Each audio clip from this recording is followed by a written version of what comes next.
total, o sea, en general, ¿no? Porque muchas personas dicen, bueno, a ver, en mis salas sí la están proyectando, o en mis cines que tengo alrededor, pues sí lo están proyectando.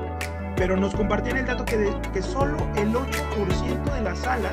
del 100%, son donde se estaba distribuyendo la película, ¿no? Entonces nosotros al ver este problema tan grande, y sobre todo al ver que la película tenía un mensaje muy poderoso en relación al tema de la trata de personas, pues decidimos lanzar esta campaña a través de la plataforma de Actívate. Y justo pues hoy cumplimos una semana de que fue lanzada la campaña, y ya van más de 13,000 personas que se suman a esta campaña, y la verdad es que estamos muy agradecidos con todas las personas, y sobre todo pues decirles que ya le estamos dando seguimiento a la